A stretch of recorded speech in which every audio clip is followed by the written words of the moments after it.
great to come down and get a win here any way you can get it. And it's a tough place to play. They're a well-coached football team. They play hard.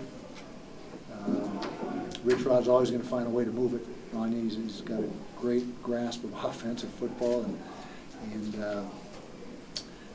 you know, some things that contributed to the win. Obviously, 5 takeaways, I think it was in the second half by the defense. That was a huge factor in the game, the hugest factor in the game. Special teams, kind of a mixed bag. Ruby had a nice punt return. Not much went on with the kickoff returns. Mitch punted the football very well. He had one that wasn't able to punt because the snap hit our shield guy. Offense, just enough in the tank to get enough points on the board. You know, the defense scored the touchdown, and offense was responsible for the other, 23. And so, like I said, you get a Pac-12 win on the road.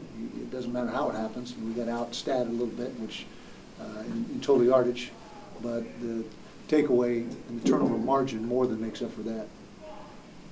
And so, proud of our guys, proud of Troy Williams stepping in for Tyler, and did some really good things. And that's just our mentality: next man up. You know, no excuses, no crying the blues. You just next guy up, and away you go, and that's how we play. Questions? How's Tyler? We'll find out more in the next few days. You know, we don't know right now. But the bye comes at a good time, potentially, you know, depending on what it is. And I got a couple other guys banged up before the bye will come into. What were you thinking on the outside kick and that last chance they could have? What were we thinking? I was thinking to recover it. And, it looked like maybe one of our front line guys might have had a candy hop there to pick it off with the front line. We let it go through. I'll have to see the tape to make sure. And then we couldn't handle it with the back line guy. It was a very good kick, I can tell you that. It was outstanding execution on the kick, and give them credit for that. But then, 2 or 3 plays later, we were able to strip the quarterback. Casey Hughes, I believe, was the one who ripped it out. And that was just about the nail in the coffin. But the interception at the end, obviously, was the nail in the coffin. Was the timeout when you guys took Tyler out, was that because somebody knows something was off with him, or was there miscommunication on the field? No, he was coming off, and we didn't know he was coming off because he was injured. So I guess you can say it was a miscommunication, but he, you know, ideally he probably should have just took a knee, and then the refs will stop the game. But when he came all the way off, we didn't have enough time to react and get Troy in before the play clock, the shot clock was winding down. And so we had to take a timeout just to make sure. And it turned out anyway to be a positive because it gave Troy time to throw a few balls and warm up a little bit. Yeah. I saw Raylon look like he was signaling to the sideline before you guys took it there, and I didn't know if that was. I didn't see Raylon do that. Is there any potential season-ending injuries tonight? I hope not. I would think not. Season-ending, I would think not. And so, like I said, we'll find out a lot more in the next few days. But I would highly doubt that it's anyone is in that category. What does it help to have a guy with that kind of experience? Oh, it helps a ton. And then we got Cooper Bateman behind him, who's fifth-year senior and has been in a big-time program down in Alabama and knows what Division I football is all about. We're in a good place quarterback-wise. We obviously want to get Tyler back as soon as possible. But Troy won 9 ball games for us last year, and he was ready. To his credit, when his number was called, he was ready because he practices the right way all week long. Your thoughts on Arizona's running game? Very good. They got about 2/3 of what they usually get. They end up with 200, and it's tough. It's a great scheme. They run the zone read as well as anybody in the country. I'm saying better than anybody in the country. And they got a very athletic quarterback.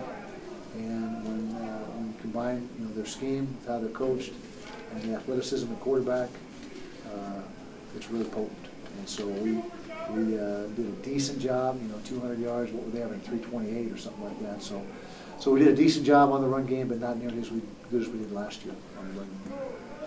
Like you guys were moving Chase around from the traditional safety spot in the linebacker. Was that because of Dawkins, or was that just trying to get different people on the field? Dawkins, yeah. We needed to get as much speed, and particularly when they went 10 personnel, 1 back, 4 wides. That's when you saw him drop down and be in that overhang position, him and Marquise Blair before he got ejected. And when they went 10, we went to that package, and he was more of him and Keith were more of outside linebackers than they were safeties in that package. Anything else for Coach Witt?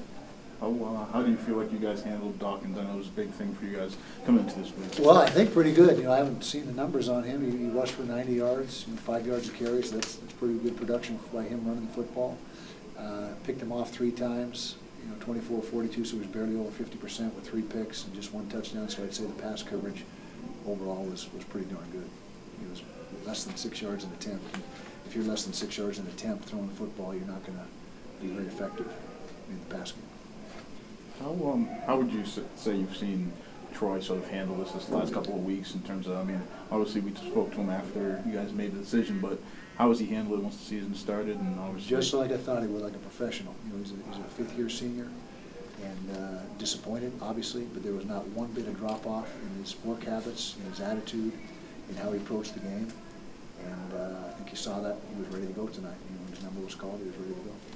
Do you have a bye week schedule planned? Yeah, I do. You want to know it?